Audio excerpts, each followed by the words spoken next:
I'm sorry Tony Migliosi couldn't be here tonight. Tony was one of my runners at Malone who is now a post-collegian. He spent 5 years with me running collegiate track and cross country. And after graduating, he's gone on to become quite the marathoner. He qualified for the Olympic trials and qualified and ran the Olympic trials. And Tony is a very interesting guy. He is not your typical distance runner. He was hard to coach. He didn't listen to anything I said. He would go out and do more miles than I wanted him to do. He would run faster than I wanted him to run. And he wouldn't take as much rest as I wanted him to take. And he never got hurt. He defied the odds. And he was a detriment to me trying to teach the other guys what to do. But Tony is a kind of I guess you would call a mesomorphic body shape. He's not your typical slender type runner, and he's just tough. And he ran, for instance, he ran the Olympic trials, and then he ran the 50K World Championships in Doha, Qatar, and actually ended up winning it. We were just thrilled that he made a USA team. Because he gets all the Olympic gear and paid travel, and we were just thrilled that he would do that. Had no idea he would do that well, and he's a world champion. And so after he became a world champion, he told me, Coach, for all these years, I'm an Italian, and the G in my name is silent. It's not Migliosi, it's Migliosi. And so as a world champion, he had the courage to come to me and tell me that I didn't pronounce his name right. I thought that was kind of interesting. Shortly after that, he, as I mentioned, he competes so often, it's kind of insane. But shortly after coming back from the 50K, he went to New York City and ran an indoor marathon on a banked 200-meter track at the Armory and broke the world record. He and another guy were kind of set up to do it, and the other guy actually beat him, so he took second, but they both broke the world record for the indoor marathon. Can you imagine running an indoor marathon on a banked track? And so I said, Tony, how do you feel? He says, I felt pretty good. We went out for a 10-miler right afterwards because we were downtown New York City, and I'd never been there before, and I wanted to see the city. And the next day we did 14 in Central Park, and I go, oh my goodness. And then 3 weeks later, he comes back and runs the Pittsburgh Marathon to win some money. And so he's just phenomenal in his ability to not get injured, and secondly to stay at his peak and running all these marathons. I wouldn't recommend that you do it. How many in here have done farther than a marathon race? Okay. USA Track and Field is the governing body of track and cross country and running in general. They're responsible for the U.S. Olympic team, which is coming up here in Rio. There's a division of what we call long distance running, LDR. There's masters, there's youth, there's juniors, and there's another branch that started now that there's mountain runners, there's trail runners, and there's ultra marathoners. So they've named it Mountain Ultra Trail Division. And so the acronym for that is MUTS. So I told Tony, you're now a MUT. And I can say that you're now a MUT too for doing that. And what possesses someone to run 100 miles? I don't know. I've run my whole life and still run at age 76, but I never have run a marathon.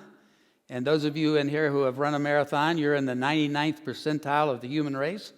Not many people ever complete a marathon. I've never done one, and I've run my whole life. I never run in races because I don't want to taint my reputation, because I'm very, very slow.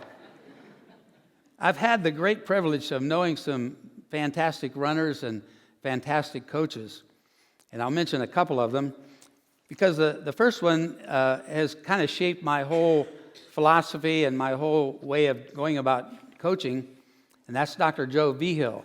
He was a great coach, physiologist, and he taught for many years like I did at a small school. His was in Alamosa, Colorado, Adams State College, and it's at the perfect altitude. We're finding out now these days that altitude is good to train at. All the world-class marathoners and distance runners go to altitude at some part of the season to train, to boost their ability to use oxygen. And so Coach Vigil was at Adams State, naturally a high-altitude center, and his teams won many national championships.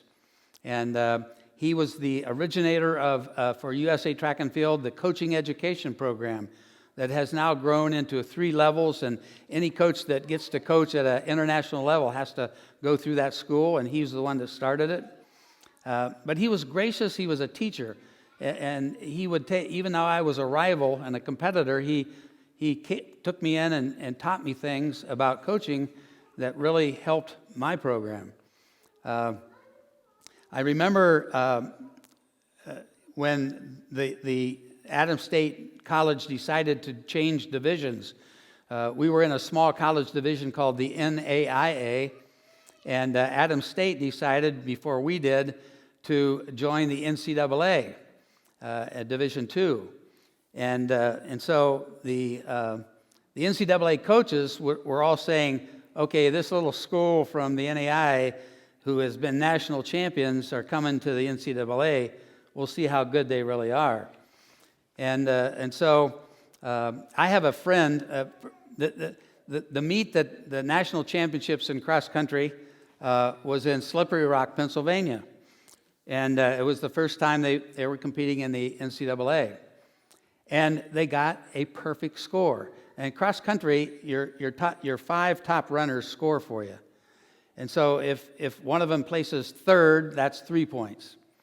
If one finishes 88th, that's 88 points. And so the 5 added together is the team score. Adams State, in their first meet in the big, tough NCAA, had a perfect score. 1, 2, 3, 4, 5. And it's never been done before, and it's never been done again. It'll probably never happen in a national championship ever.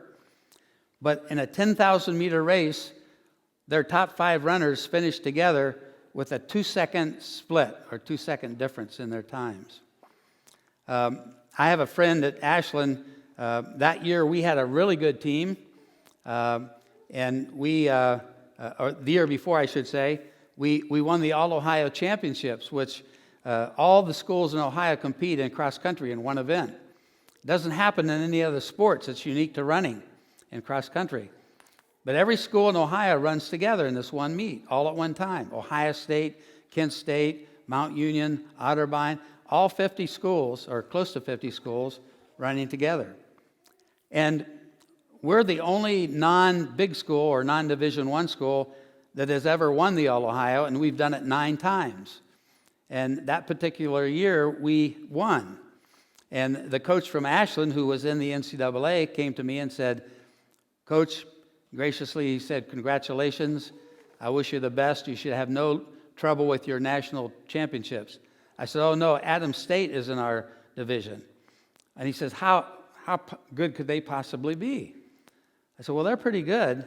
And so that next year, when they went to the NCAA and had a perfect score, I called my friend at Ashland the next week, and they were in the meet as well. And I said, I have one question for you, Bill. How good is Adams State? Joe, after he coached at Adams State, he retired and he started coaching elite athletes. And his probably biggest name is Dina Castor, formerly Dina Drossen.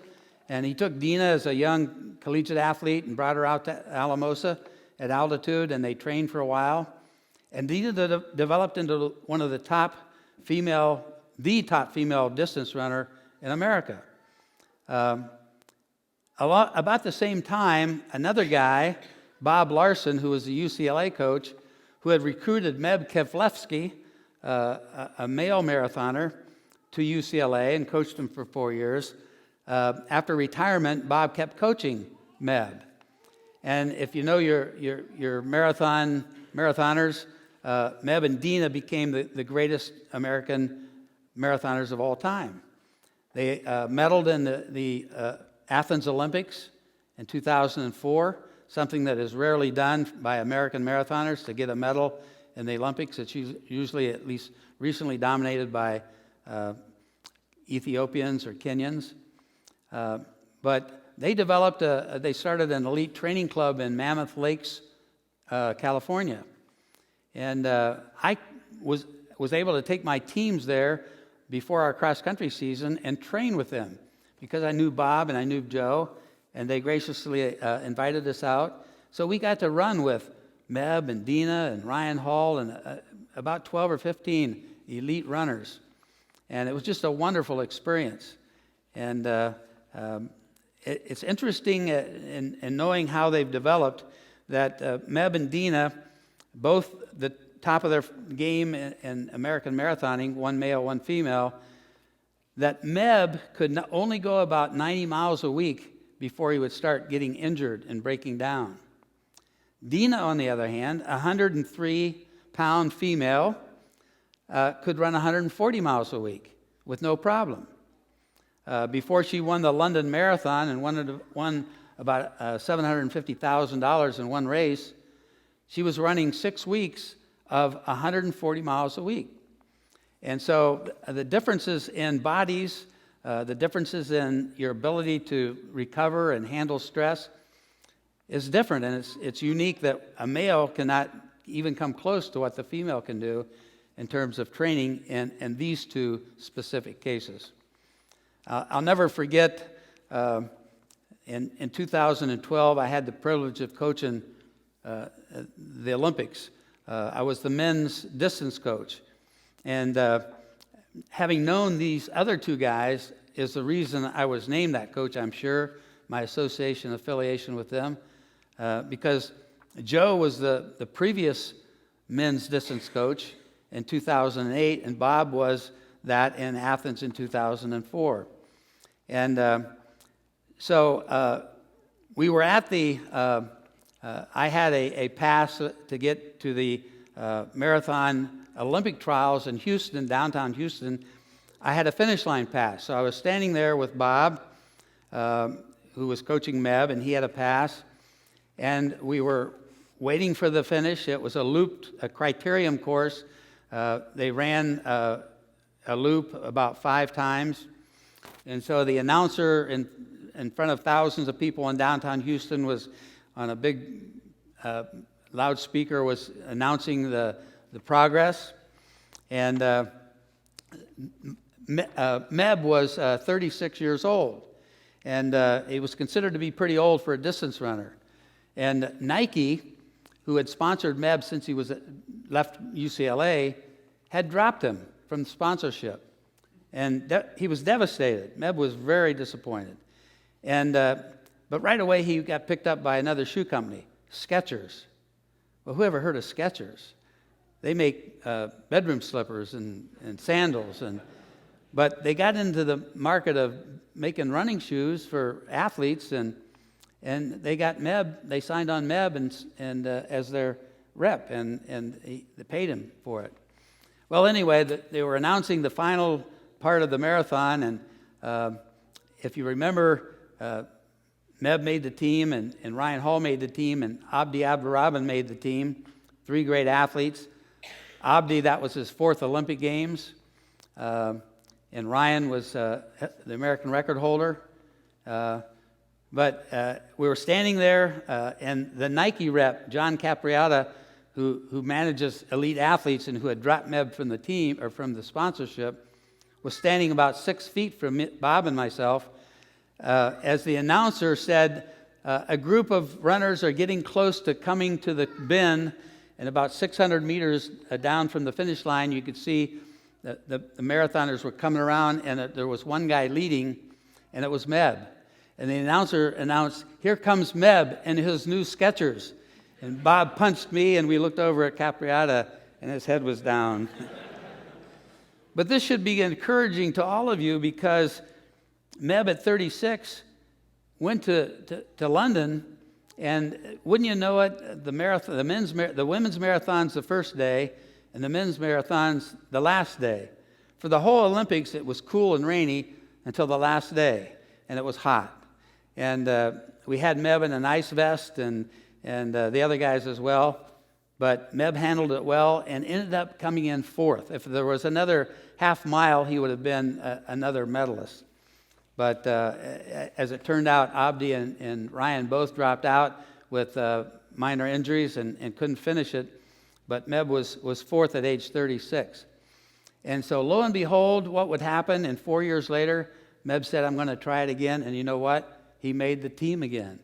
And he's going to be running in Rio for us at age 40.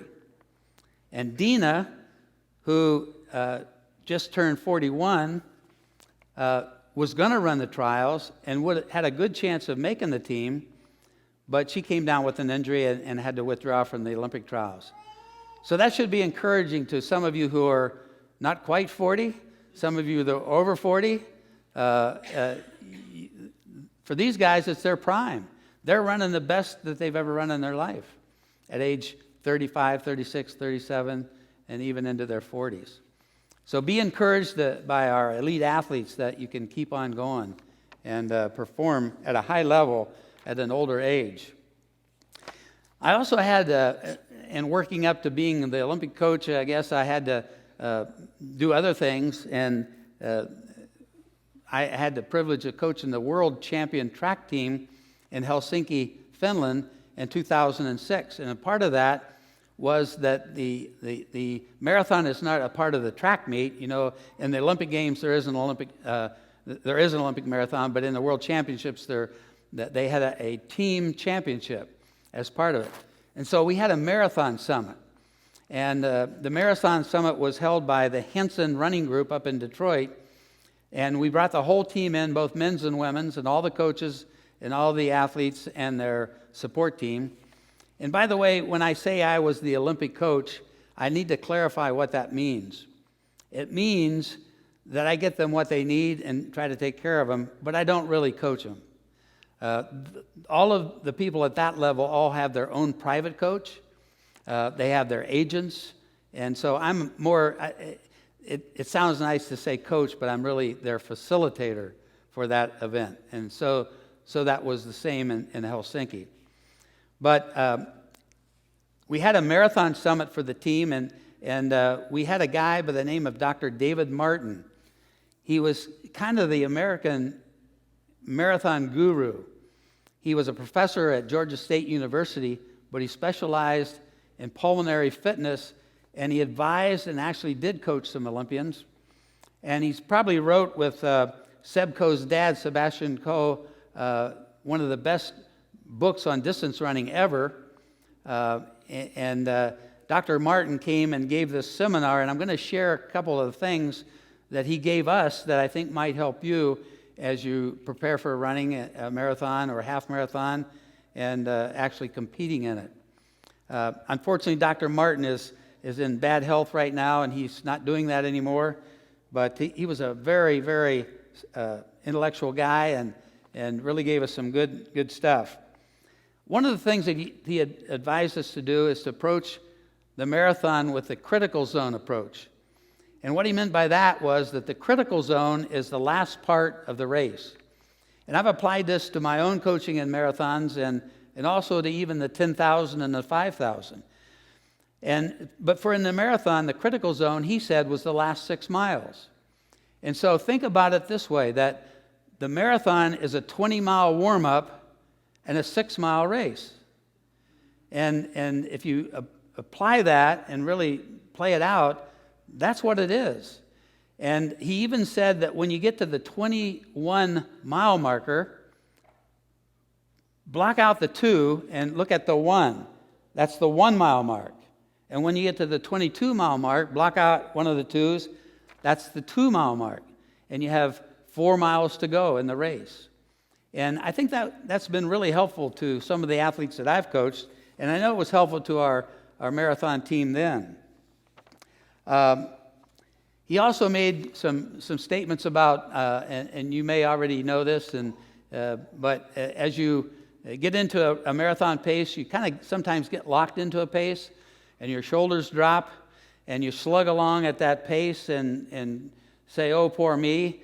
When in fact, if you would actually speed up a little bit, you would start using different muscles all over your body, especially in your legs, that still have glycogen stored there, and you're actually allowing some of those muscles that you've been using all that time to recuperate a little bit, the ones that are depleted.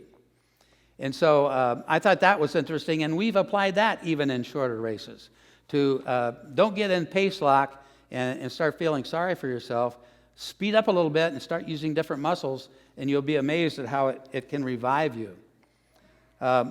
Dr. Martin also told these were not our top marathoners, but the next level. They were pretty good marathoners. Guys were 212, 211, 212, 213 guys. And he said, I advise you to not take any water and to not take any gels. Only use sport drinks. And choose the sport drink of your choice. There's not much difference in all of them. You read the labels and the advertisements, one's better than the other. They're not really. They're all about the same. And for the elite runners, they can choose whatever they want because they have their own private bottles on the table. But for us, we have to go with whatever is provided at the race. So the takeaway for you all is to find out what is being provided and practice using that during your practices, especially on your long run. And Dr. Martin advised the athletes there to try to take at least 6 to 7 ounces of liquid of this sport drink every 15 to 20 minutes. For us being slower, maybe every 20 minutes.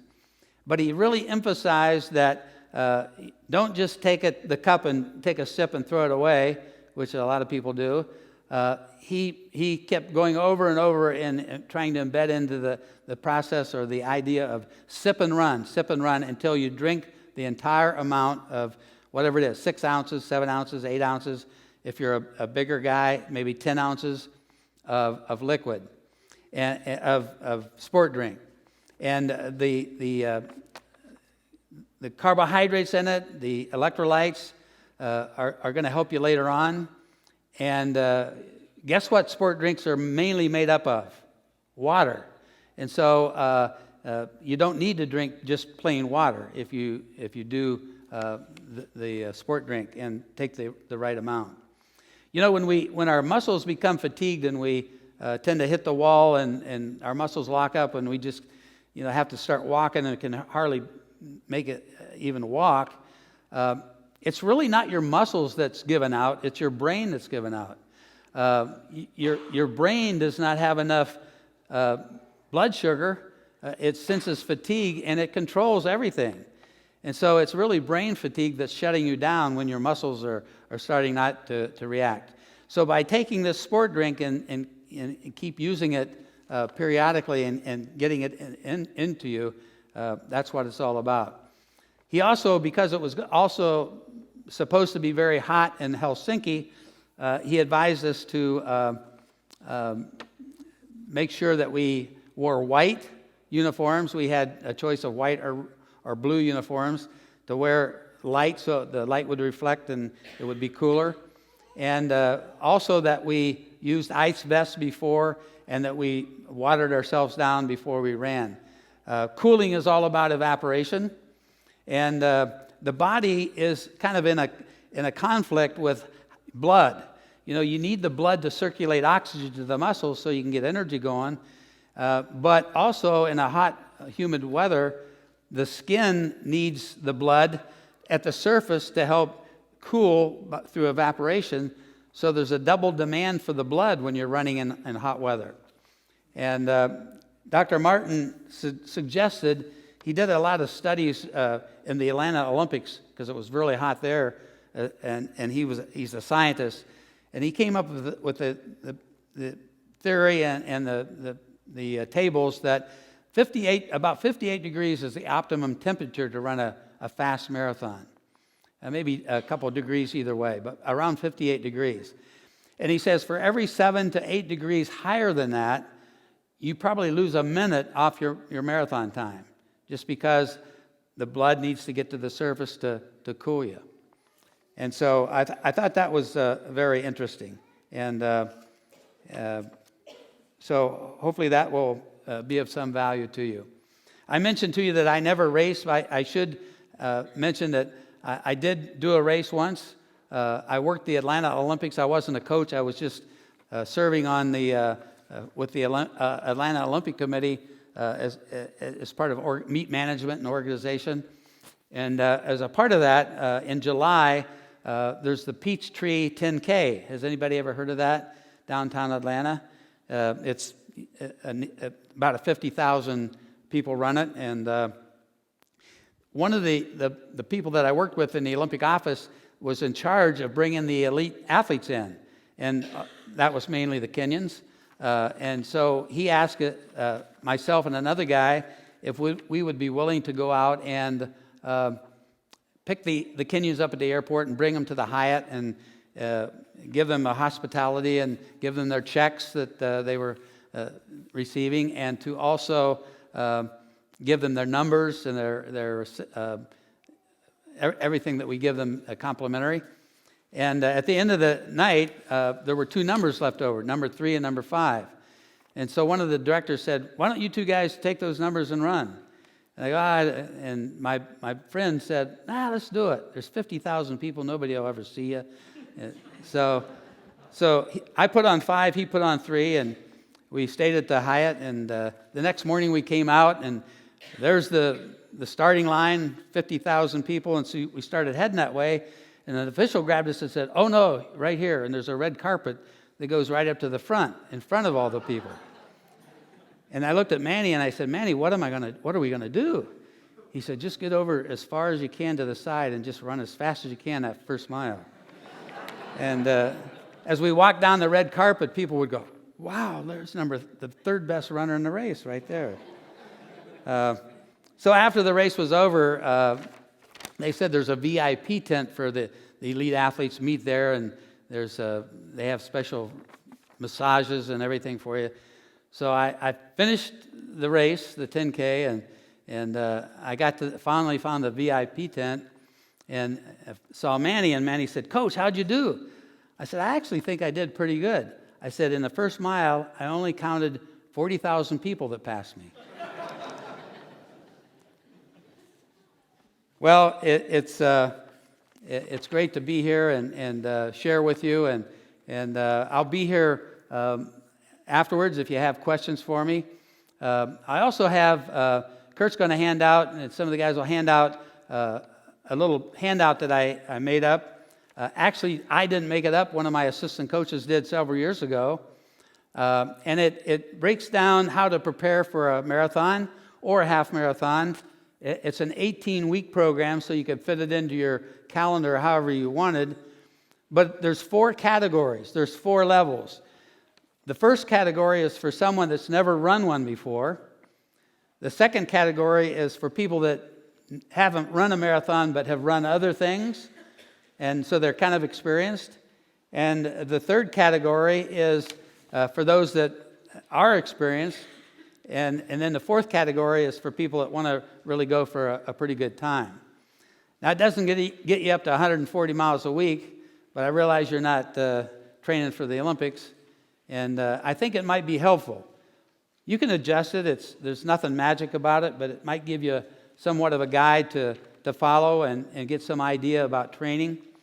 And I'll have to give credit to my assistant coach, who's no longer with me. He's the coach at Triway High School now, but he has a sports lab in Worcester, Ohio. And on the back of the first page, you'll see his name, Matt Woods. And Matt is not only the coach there at Triway, but he runs a sports lab in Worcester.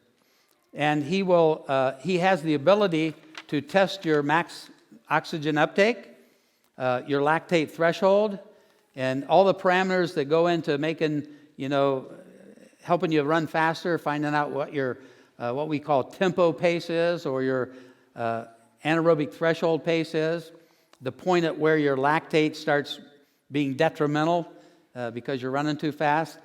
He can test all that. He can also give you advice. He charges, that's his business. But his sports lab is there, and he would be glad to talk to you and tell you what's available and give you his prices if you're interested.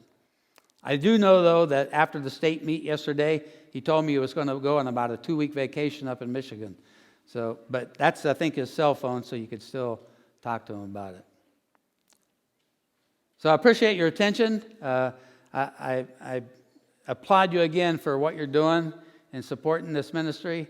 And God bless you. And thanks for listening.